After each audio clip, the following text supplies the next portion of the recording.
thumbs up. Okay, she started. Okay, looks like we are recording. Welcome everybody to the May Curriculum Subcommittee meeting. Today is May 7th. Dr. Henkel, do you want to walk us through our introduction, our norms, and then I'll pick up with our minute approvals. Excellent. Thank you, Dr. Kingsley. We are joined today by members of our district school leaders and our curriculum instruction leadership as well. The purpose of our Board of Ed Curriculum Committee is to collaborate between the Board of Education stakeholders, school-based leadership, and to discuss all aspects of curriculum, instruction, school culture, and climate within the Weston Public Schools. We are meeting virtually, and we want to make sure that we are adhering to the agenda and all of the presentation and components of the agenda that you'll hear today. So please, if you could, try to keep your cameras on if at all possible. We do ask that we want to reduce background noise. So if you're not speaking, please mute your microphones unless you're speaking. Be present and engaged, seek to understand, and always try to focus on the agenda topics and keep the discussions on point. So thank you, Dr. Kingsley, for that. Okay, great. Looks like we have one set of minutes to approve from April. Is there any discussion about the April minutes? Chad or David? Sounds like no discussion. Can I get a motion to approve the minutes? I'm driving, but I did review them ahead of time. I so moved. Okay. All in favor? Aye. Okay. Motion passed. Thank you. Excellent. Okay, so we have one kind of formal presentation that requires some in-depth conversation. This is our overnight field trip presentation. We are joined by our curriculum and instruction leader, Liz Morris. She will be leading us through the itinerary and the official request regarding this field trip. Just as a highlight, this field trip, because it is an overnight field trip, it does require a lot of planning prior to the students and the staff attending the field trip. And so we do require by policy 6 to 8 months of pre-approval. So this field trip will not happen until actually next school year. So I'm going to ask that Liz Morris, and I know that Principal Canetta is on the call as well. So if there's any questions at the very end, we are always here to answer those questions and make sure that we are seeking to understand before we move to full board approval, which will be on the May agenda as long as we are all comfortable with that. So I'm going to switch my tab, and Liz, I'm going to ask you to take it away, and I'll show the actual documentation that's attached to the agenda that everyone has access to if you're looking for that information on Board Book. Okay, this trip is our Weston High School Music Department trip to Disney. This will be the third time that we've taken students on a similar trip to this. The intention is to go February 27th through March 3rd.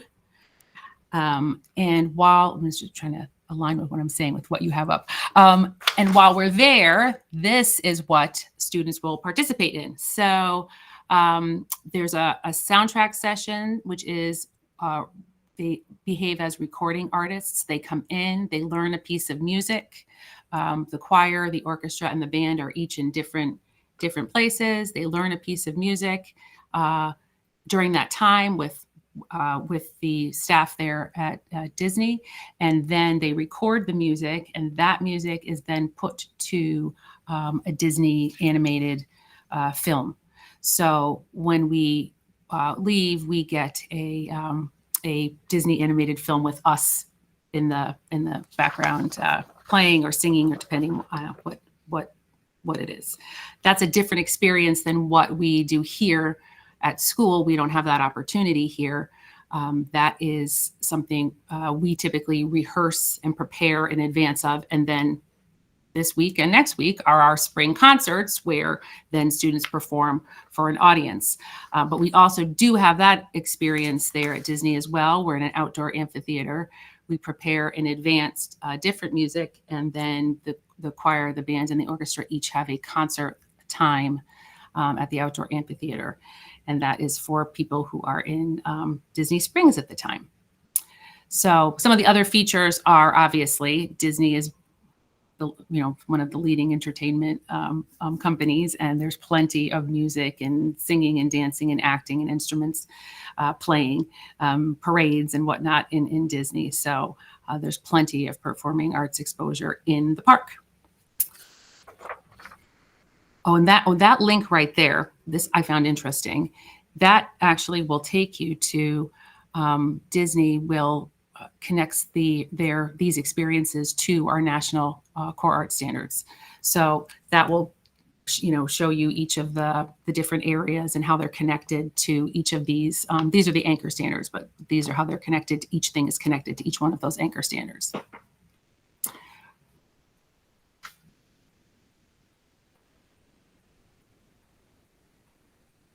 And here is the itinerary. So that first day, that's a travel day for us. We've done this trip with, I think, 100 students. We've done this with 100, almost 150, I think was one of the last times that we went. So it takes a while to get us all there. Typically, we're the only people on the plane. And so that's our travel day. And then Friday is our get into the Disney feel day, typically. We go to a park. This one says Magic Kingdom. But this year we do a scavenger hunt for different things. This year we're going to do some musical experiences in our scavenger hunt. We're going to change it up a little bit this year. And then Saturday is the workshop day. That's the recording studio day. And then Sunday is our performance day. We spend most of the day watching performances. One thing we like about this is that each, in the recording, obviously we're all doing those at the same time. And we're not in the same space. We get to see each other's recording when we get back, but this, we actually watch each other, our performances on that day. So that day is really spent performing. And then Monday we're up and out and on our way back. So that's kind of the general overview of that. So Liz, just a couple questions to clarify the planning for you before we open it up. Sure. So about how many chaperones will be going with you on the trip? Depends on the number of students who sign up. So Okay. currently we have 12 adults and then the 3 directors. So there's about 15 adults. Mm-hmm. And about how many students are we opening the trip to? Well, we have about 240 estimated in our music program. We open it up to everybody, but certainly not everybody comes. Okay, so is there a cap on the Yes. number of students? Okay. I think we're going to cap it at 150. 150. Okay. So yeah, that follows just a reminder for anyone that might not know our field trip policy that we revised last year. We do ensure that the ratio of adults to students is for high schoolers, especially because it is depending on the age level. We have about 1 to 15 or so students per one adult. So we're very mindful of the chaperones, especially with overnight trips. And we even have some alternates, right, Liz? We even have Yes. some alternate staff members where if for some reason the initial 15, somebody drops out or for whatever reason, personal issues, we do have some alternates. So the planning that Liz and her team have put together is very extensive. And just to clarify, how many days of school are they missing? I think this is Thursday. They leave Thursday. We don't know what flights we get because we have to, depending on the number of students, Okay. that depends on the number of tickets, which is the number of planes, which is seats available, that whole thing. So we've left, midday before, we've left morning before. Just we have to get the buses down there. It takes a while. So, and we don't want to get them there too late. We typically end up getting everybody into bed 11 o'clock. Yeah. We need to do our check-ins and do all those things. We need enough time to be able to do that. We don't want to get there much later. So typically, we won't know exactly about Thursday. So they miss Thursday and Monday. And Friday, right? Oh, sorry. Yeah, no, it's good. It wraps around. Comes a after weekend. Thursday, then yeah, Friday. That one. So it's not a full week of school, right? no, no, no. Sometimes, I know last time we approved an international trip and that was during spring break. This one wraps around a weekend. So just want to kind of focus everyone's attention on that, on those dates, right? So it's a Thursday, Friday, and then that Monday when they return. All right, so I'll open it up for questions for Liz, and I know Megan is here too, if there's any logistical questions as well. Sure. David, go ahead. Okay, I just have one quick question. I remember from years in the past, and is there a survey given out at the end, and is feedback available about how the students liked it and any improvements that they'd recommend? I don't know that we've sent a formal survey, but we definitely talk about it in class and definitely get feedback from students in class about that.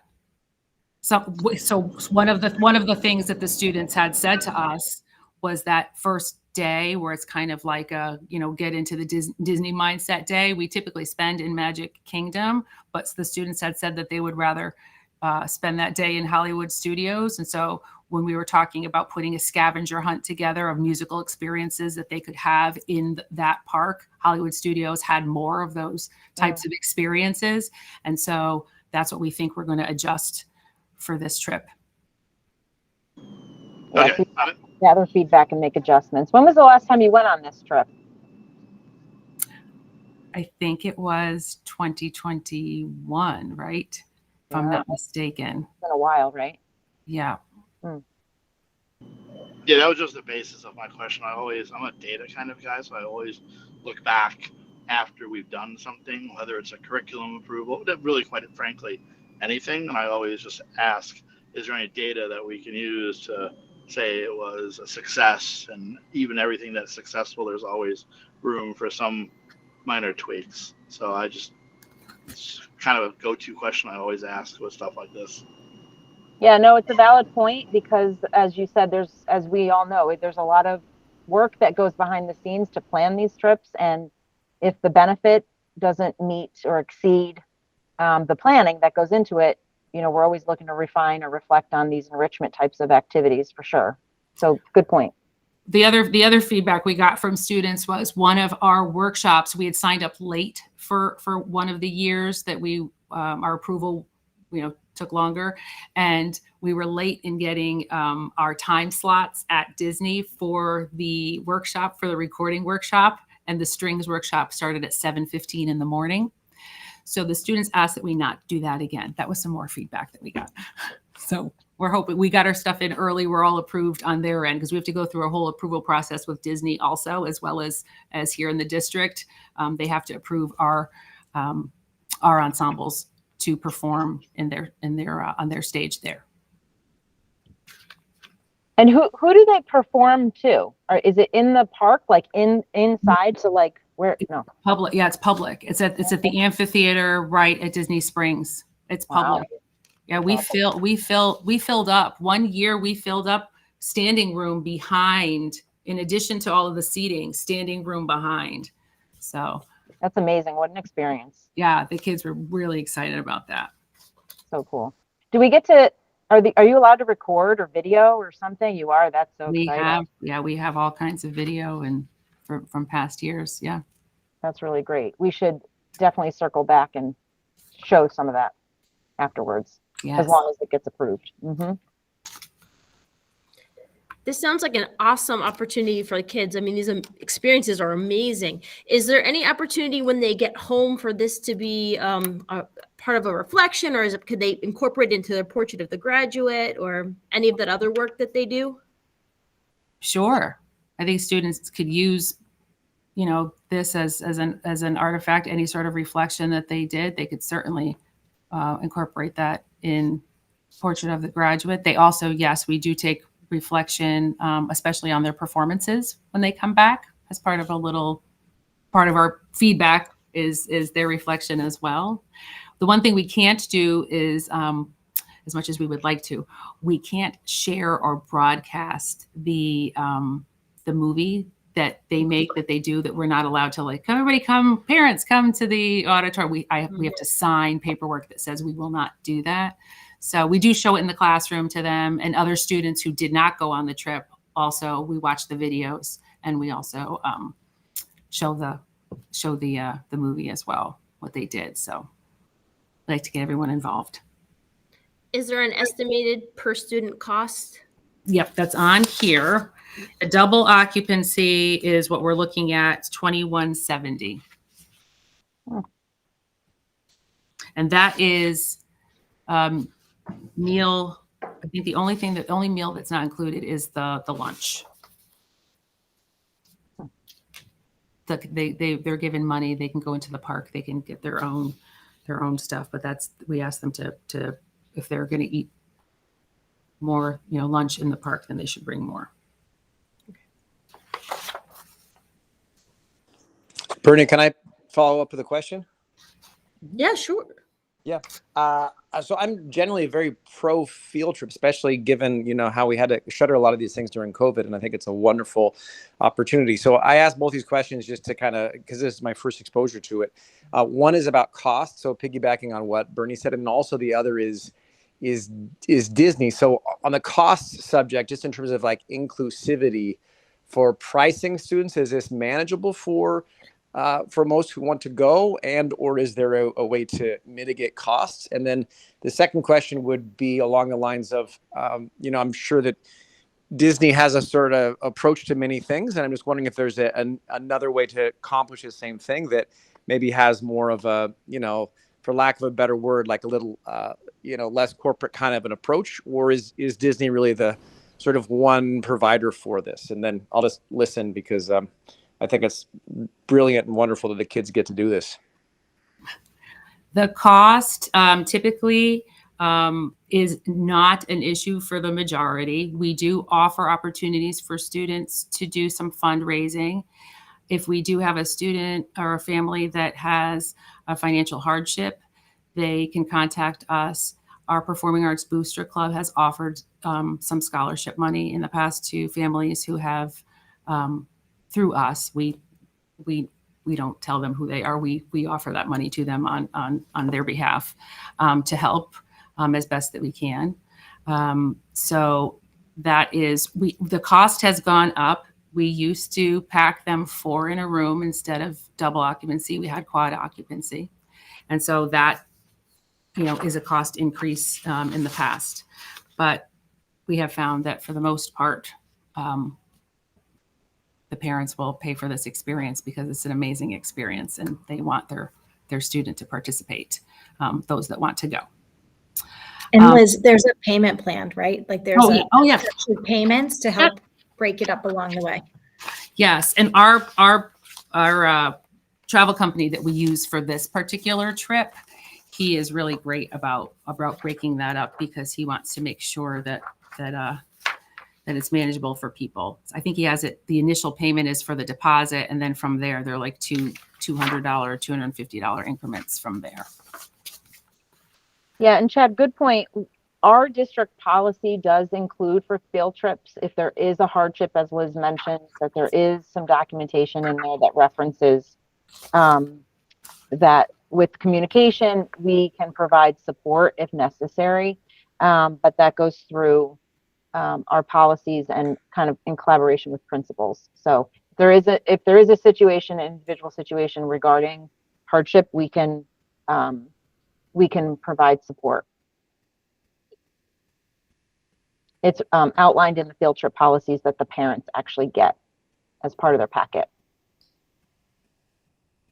Gotcha. Okay. And the second question is there another version of this that is separate from Disney, or is Disney really the kind of one place you can get this experience? This particular experience, this is the place. I think Westport is going the week after us or the week before us. In our area, we pretty much all do this trip at some point. We like to do it once over the course of a student's, 4 years of being at Weston High School. This is one-stop shopping. Having the parks be contained like that with this many students also is wonderful.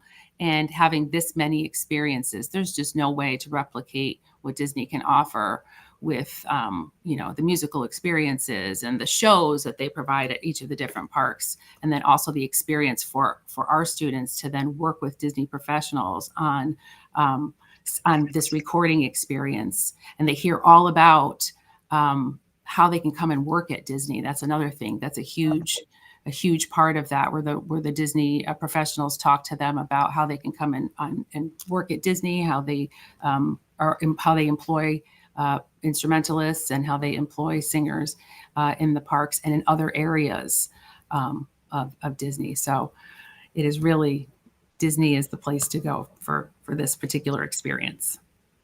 Okay, thank you. I'll crack a joke then, which is like, hey, thanks for blowing the curve for the rest of us parents in terms of, a vacation. Total joke.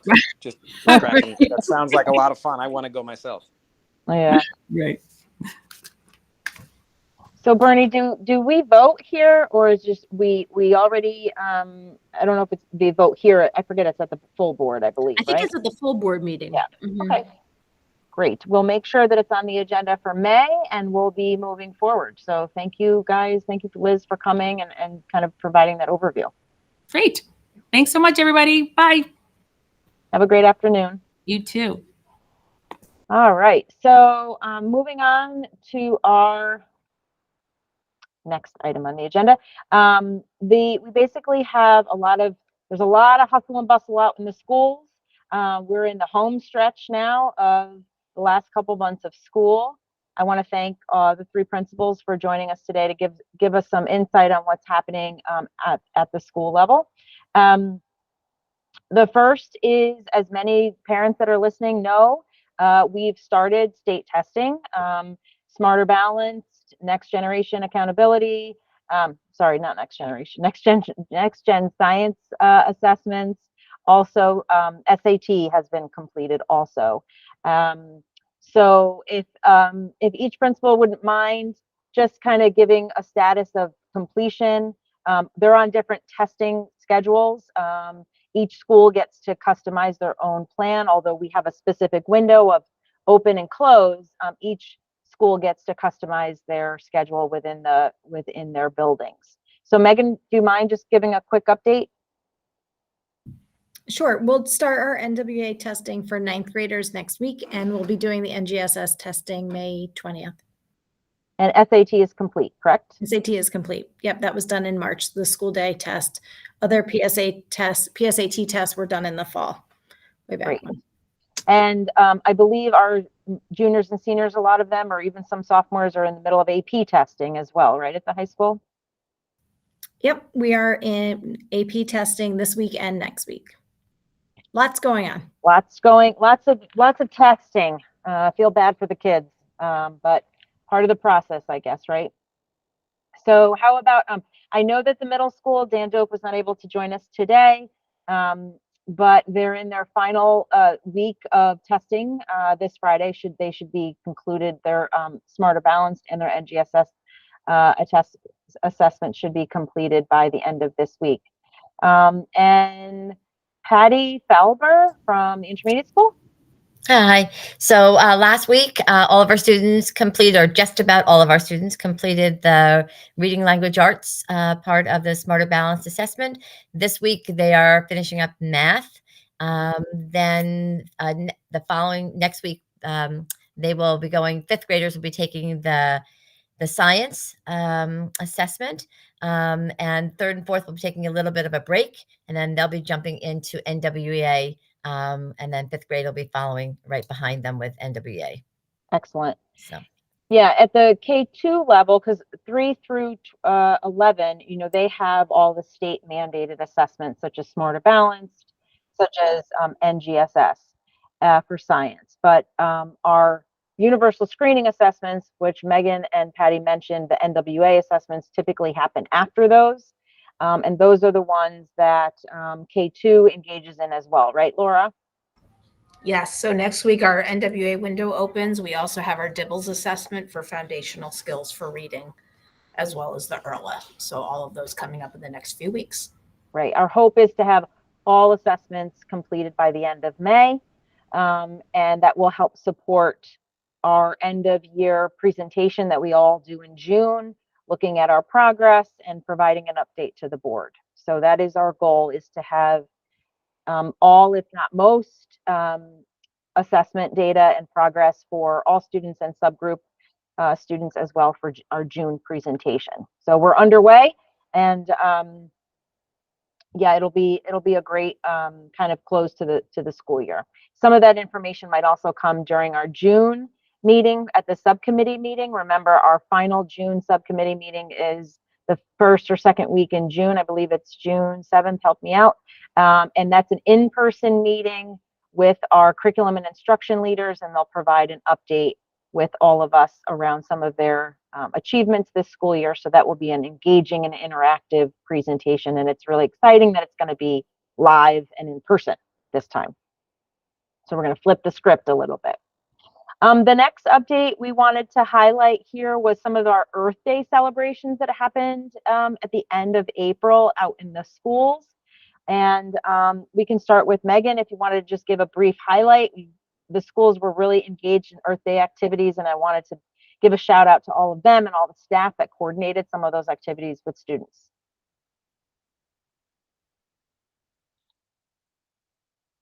Sure.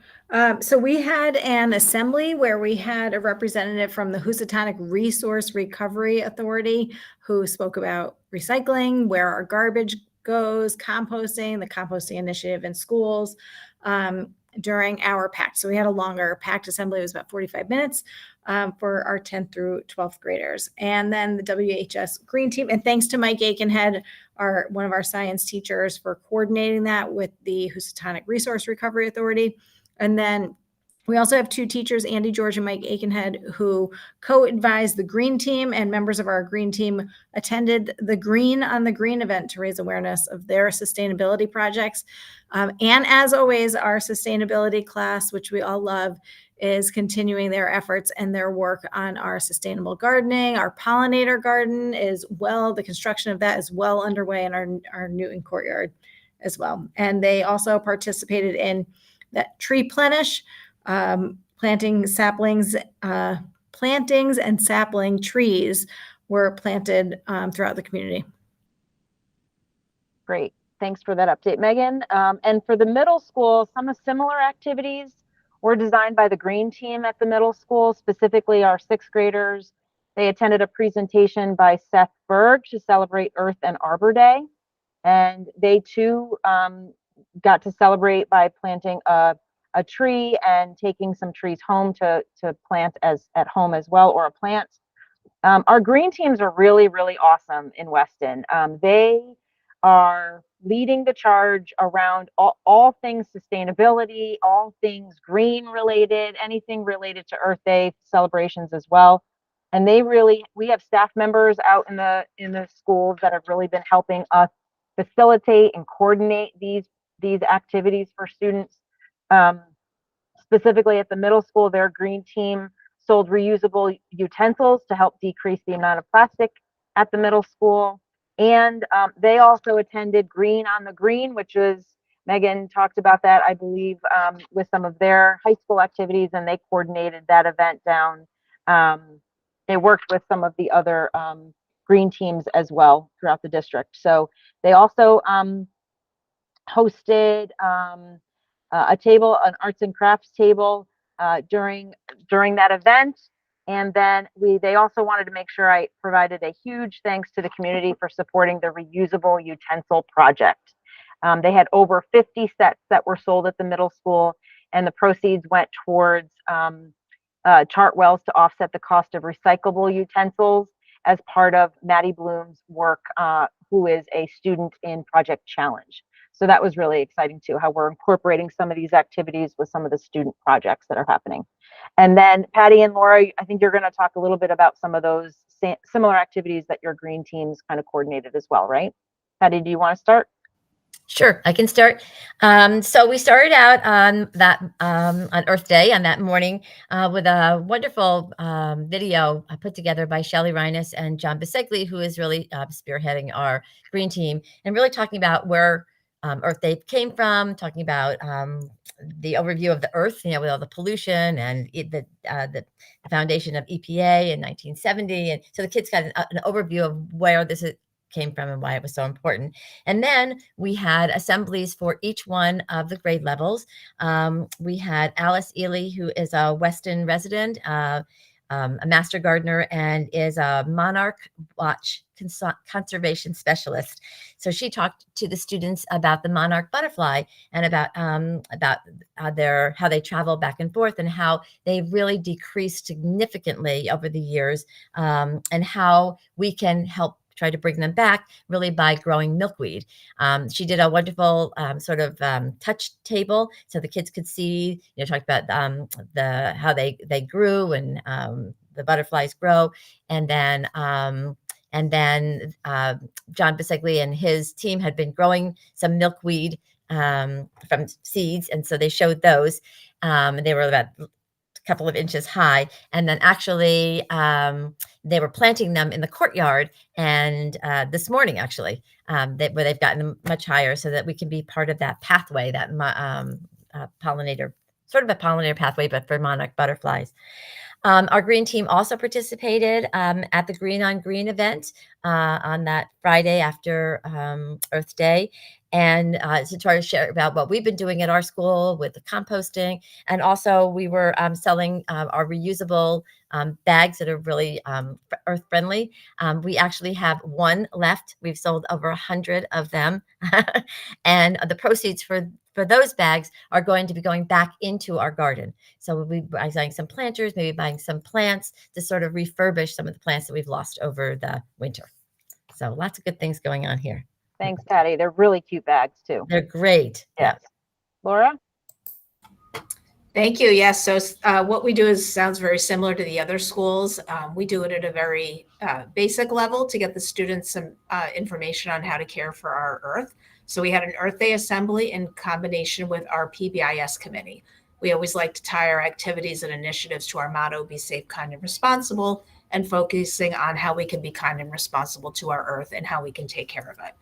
So with student participation, we taught them and had them practice how to recycle certain items. We're hoping those students are transferring all those skills into their homes now. We also talked a little bit about reducing waste and have been working with our cafeteria supervisors to really help monitor and encourage students to think about what they're throwing out. A student at times may throw out a water bottle that's mostly full. Well, if you have a water bottle that you purchased, but you haven't used it yet, we take that with us. We don't just throw it out. So it sounds basic, but those really are the foundations for caring for themselves and their items as they get older. We also have recycling bins in the classrooms, and our students are very involved in that process. And that was really our focus for Earth Day. Awesome. Thank you guys so much.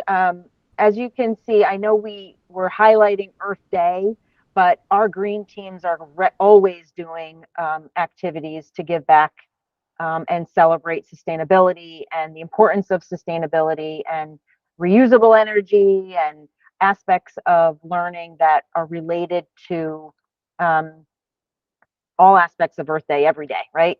And so although we highlighted this month some of those activities, I know that our green team and our schools are regularly doing these activities throughout the school year. It's not just in April. So kudos to all of them. Any questions on Earth Day celebrations from Bernie or Chad or David? Yeah, I have a couple of questions. The first thing is to say I'm so thrilled that we are focusing on this as a school district, in large part because not just because it's a good thing to do for the planet and people, but also this is going to be a huge driver of job and economic growth over the next generation in terms of decarbonization of the economy, et cetera, et cetera. So hats off to everybody for focusing on this. One of the questions, I went to the Green on the Green event, which was great, by the way, but this is a question just because I didn't realize it. One of the students who was selling me, frankly, which I bought some, so I was excited to, but selling me on the reusable silverware, she was asking a question like she didn't actually understand why we're not as a district using either reusable stuff or more compostable. So I don't want to hit you with a question that you don't maybe have an answer for right now, but I guess long term, it would be interesting to know if there's a plan to, incorporate less plastic overall, just in terms of the food systems within campus. Yeah, I think I think you and I spoke when I first started about project-based learning, and these are really great activities that engage kids in community connections and the idea around logistics related to sustainability. And I know the Yeah. principals add on to this, but in my experience with a lot of these sustainability initiatives, sometimes it does require a lot of logistics on the back end in order to, like composting, or like you said, those reusable utensils. And while we have some of those pieces in place, sometimes it does require some additional regulations or personnel that we need to work towards. And I know composting in particular has been a huge initiative across the district, and it's grown since I started out in the schools. And I know Megan and Mike Aikenhead kind of led the charge on some of that work. So I don't know if anybody wants to add anything to that question, but usually it's about logistics. It's not that because we're refusing it. It's typically because it's about personnel, or it's about, relying on other aspects of the school in order for those sustainability initiatives to kind of be followed through and executed. Yeah, Right. makes sense. I get it. Composting in particular is one of those, right? It needs to include personnel and people to be part of the logistical processes. And I do wonder, and I don't have an answer for this, but I think it's a great question about reusable utensils, whether or not there are any guidelines on why we can or cannot do that in the cafeterias. I would have to look into it more, but it's a good question. Yeah, well, just something to keep in mind maybe for the future, given the students' focus on it anyway. The final thing I will say is I really applaud the fact that we're trying to give people actionable, proactive things they can do. My third grader is learning about polar bears right now and endangered species and things like that. And if you look at all the research about sort of environmental dread, we're not doing some good things to the planet right now. And one of the quickest things that leads to people being kind of despondent and apathetic is if they don't feel like they have actionable things that they can do. So the more that we give our kids a sense of there are steps that can be taken that are measurable, I think it's a great thing. So thank you for that. We agree. Thanks, Chad. Just want to piggyback on what Chad said. I think the message at all the schools, and I'll speak to the middle school and West, it must have resonated so strongly with the kids, because my kids came home and I have never had more interest in gardening, and I am not a great gardener. So that is now on our agenda. So it really is infectious and spreads through the families and gets everybody motivated. So it must have been delivered in such an amazing way, because the kids really are wanting to do good things and to use that knowledge. So thank you so much for that. Yeah, get those kids out there to weed. That might not be so fun. I've tried that with mine, and they like to plant, and then they got to maintain. That's always another part of it, right? That they are learning. So thank you guys for that. Yeah, thank you, school principals. You guys are doing a great job with all of that too. The next item on curriculum instruction updates, this is just an FYI forthcoming. The state of Connecticut has required all districts to update their leader and educator evaluation plans. We have a subcommittee that has been working internally throughout the year to conduct a crosswalk between our current evaluation plans and the new state guidelines and the non-negotiables related to the updates to the plans. This team has been working diligently and as quickly as possible, because we really did not get a state model or state guidance until the end of February. And we have to submit a plan by the state by July 1. So we've been working diligently behind the scenes, and we are at the stage where the committee will be presenting their proposed plan to the staff, to all teachers, to all leaders. We're going to be gathering feedback this week, making adjustments. We're going to be making presentations to all staff, gathering more feedback, making some minor revisions, and then they will have to vote. each union will have to basically determine whether or not they would like to adopt the proposed plan that the committee designed. And the vote will be to engage in a pilot year with the adapted plan for the second year of review and voting for year 2, which would be the end of year 2025.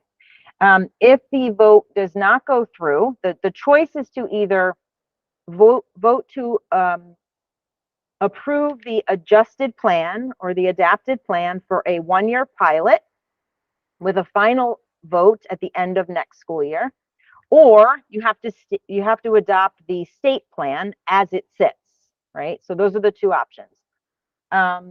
So with that in mind, though, once that process is complete internally, why I'm saying this to all of you is part of the process is that the Board of Education also has to vote on the plan, which plan the district chooses. We as a district need to approve that pilot plan as well. So on June 17th, as part of our agenda item, the full board will need to vote to approve and agree with what the district teachers and district leaders have chosen to adapt or pilot for year 1, which is the 24-25 school year. During that school year, just for full disclosure, since we have everybody on the call and it's being recorded, the full year pilot will include opportunities for revision, gather feedback from our teachers and our leaders, make any minor adjustments to the plan, because this is actually a good thing, right? We get to actually try what we put in writing and see how it works and see if we need to make any adjustments. And then we can make some edits to that plan, resubmit for another final vote at the end of the school year. So it will come back again to the staff and to the leaders in the spring of 25. And then again, that final plan will come to all of you as Board of Education members to finalize and approve the adopted leader and educator plan. So a lot going on behind the scenes, and that will be coming to you before the June 17th Board of Education meeting.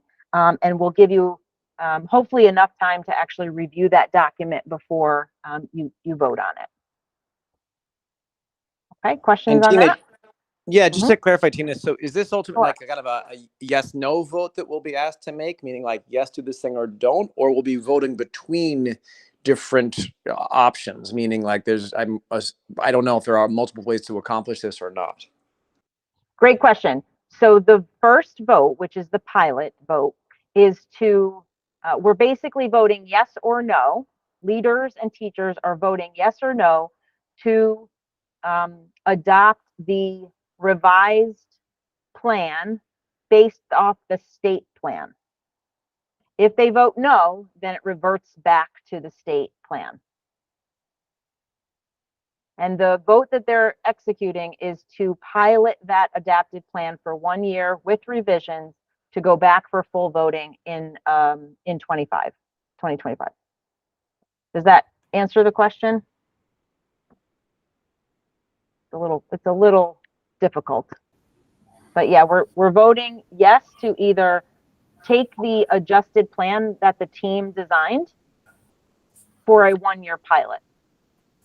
And if we vote it no, then you have to revert back to the state plan as it sits, as it stands. Tina, I think you answered one of the two questions I was going to ask. Sure. So we're currently using a state evaluation plan? So Weston designed their own evaluation plan for leaders and educators way back when. I'm sorry, I don't know what year it was adopted. But the state of Connecticut allowed districts, they had a different framework, they had different guidelines at that time. So now basically we're up for a review and revision. And so the state has adopted a new set of standards for districts to use to either adjust or just use the plan that was provided to them. It actually, full disclosure, it is a plan that's designed and grounded around professional growth and development And it's really connected to a lot of the work that we've been initiating the last couple years since I've been here around building capacity of teachers, focusing on instructional practices and strategies, and really allowing teachers to design goals that are sometimes multi-year goals and focusing on professional growth related to standards. So, all right. So I think, just to clarify, because this will help me with my next question. So we're not currently using the state plan. We're using our own in-house plan. We're looking at using the state plan. No, we adapted and made our own Weston plan for leaders and teachers. It is based off of the guidelines that the state has provided, but we have enhanced it, I guess you can say. That's a good word. Okay. That was 100. That gets to the heart of my question, which you answered. I just want to repeat it. There's probably themes that you'll figure out with me. So I always consider the state standard to be a relatively low standard in a high performing district like ours. So I always kind of ask the question, are we at the state standard or above the state standard? And I think what you're saying is we took the state standard and we improved upon it. Yes. To meet Weston standards. You got it. We elevated it for sure. Okay. Thank you. Yeah, there were some non-negotiables that we could not change that had to be part of the plan. So we took those, we did a crosswalk with our current plan, and we wove them all together. And this new plan would be Weston's proposal for our enhanced plan for the year 24-25 pilot. Okay. And then my one last question was, I think you made reference, or maybe Bernie made reference to some other group that worked on this plan. Is that a Board of Ed group, or that's who was that group? Yeah, state statute requires that we have a professional development and evaluation committee. That is the district committee that we established internally. It has representatives from leadership, administrators, teachers, and teachers across the whole district. So I coordinated with Paul Rasmussen, who is the HR director. We had administrators on the team, and we had teachers on the team as well. Okay. And so when you present this to the full Board of Ed, will members of, I know Paul typically is at our Board of Ed meetings, but will there be a group of people who can answer questions that, like, I may have, for example, show me examples, or show me the old, show me what the state was looking for, show me what we did to enhance from what the state asked for? Will that be a more of a fuller conversation than what we're having here today? We are going to be presenting to each faculty meeting on May 16th and May 23rd. And in that presentation, it will have a kind of a highlight and overview of the adapted plan with a chart that provides a comparison of the old, the state, and then Weston's proposed plan. So we will provide that to you all as well when we come to the June 17th meeting, so that you have enough information to make your vote. Okay, so the expectation is at the next meeting, we're going to have this presentation and we're going to have enough information to vote on it. Yeah, it's not a long presentation, and a lot of it will have to, for you guys you'll have it to review prior to the vote, so that you can basically come with questions and the team will be there to be able to answer them. Okay. Yeah, because remember, June's a packed meeting. And June includes our end of year review presentation. And this was kind of an additional topic that we needed to get done in a timely fashion because of the state requirement. Okay. Yeah. So I'll be able to provide you with a lot of background information before June 17th. So you could do your due diligence, read up, and then come with questions. Great. Okay. Thanks. Yeah. Just a quick question about, let's say that they vote yes for the pilot year. Are the evaluations done on the teachers and administrators official evaluations that year? Are they recorded, or is that, because it's pilot year, unofficial evaluations leading into official ones afterwards? These are still official evaluations. They still are documented. They still meet all of the regulations and requirements of evaluations as we've done every year. A lot of it is is about forms. A lot of it is about the number of evaluations. A lot of it is how we are developing our goals. A lot of it is very reflective conversations. Some of it includes explicit timelines. You'll see, like as far as how long should it take to get feedback in both written and verbal form. Some of those pieces were not part of our plan. Now those are requirements, and so we have delineated and been a little bit more specific on what it looks like in the plan. I don't know, Laura, am I missing anything? You're also working on the plan. So No, that was a good summary. That's exactly how it works. I really can't add. That was, yeah, you included everything. thanks. All right, so more to come on that. And you'll get a plethora of details and information. So I just wanted to give you a heads up that it's coming so that you can be aware of it. And that way Bernie can also mention it during her update in May. All right, and we're always save the best for last. Are we ready? Principal Canetta, are you still with us? I hope so, because I don't want I'm here. I'm here. Oh, great. Okay, excellent. So the last agenda item today is some really, really exciting news regarding Weston High School. Some of you may know that the U.S. News and World Report provides the top rated best high schools in the state, across the country. And recently they provided their most updated rankings. And those rankings include those students demonstrated outstanding outcomes above expectations in math, reading, and science state assessments. They've earned qualifying scores on an array of college level exams and graduated in high proportions. This review provides U.S. News that they usually do in the summer. It provides a plethora of different weighted scores across 6 different indicators of school quality. And then it does this whole algorithm around computation that provides an overall ranking. And so I wanted to just give a quick intro, and then I'm going to turn it over to Principal Canetta to actually give you the very exciting news. So Megan, all yours. It's very exciting. Weston High School has been ranked number 4 in the state. We are 4th behind, let's see, an IB Academy, Darien High School, and a STEM, right? Isn't there a STEM magnet? So we are very excited about this ranking.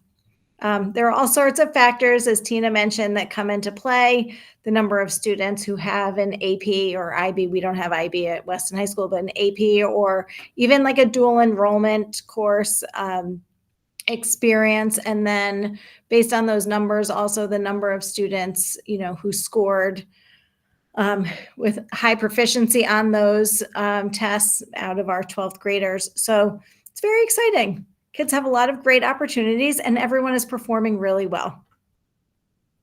Love that. Yeah, Weston's a great place to be on many different levels. So congratulations to you, Megan. Actually, congratulations to all of us in the district, because we all know that it starts, Laura, say your thing. It starts at Hurlbut. Right. Right. And so it really is a team. It's a blessing to be in a district that is all on the same street, K through 12, and we get to know our kids and our staff really well. So congratulations. Kudos to everybody. So, and it really is. It is not a Weston High School award, although we'll take it, but it really is a result of all of the good work that happens throughout the district from start to finish. Congratulations. Well done.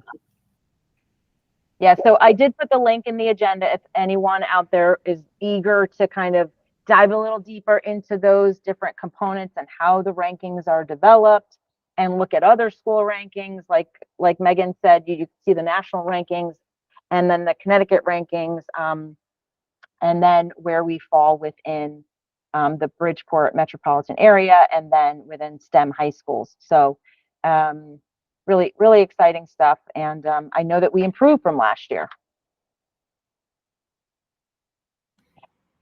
That's great. I mean, we spend so much time and energy, as we should, on how to get better, how to improve. It's nice to take one of those moments every once in a while and to pat ourselves on the back. Amazing job, and that it's working. All of this hard work is working. Thank you. Absolutely. Yeah, to piggyback on what Bernie said, if I can humbly make a suggestion, which is that you all should definitely take a victory lap about this whole thing.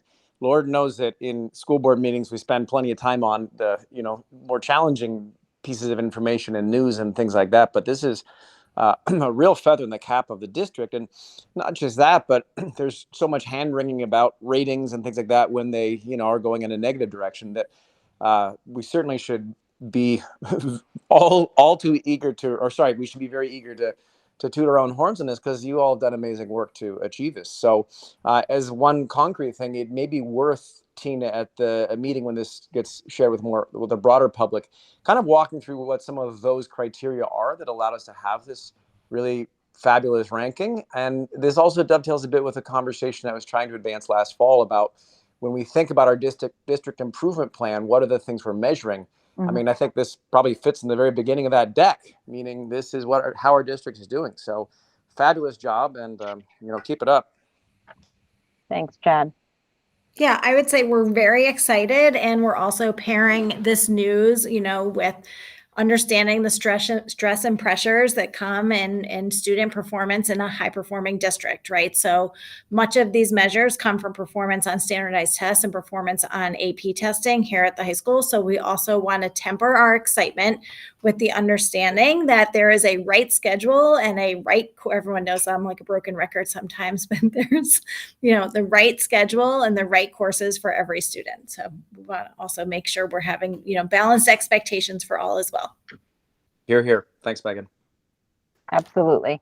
Yeah, and I think too, to your point, just on not a side, but that Chad discussed about goals and what we're looking to improve. I think some of what's missing in full disclosure, like again, we dive in deep into some of these things, but then we put it into a little bit more context, right?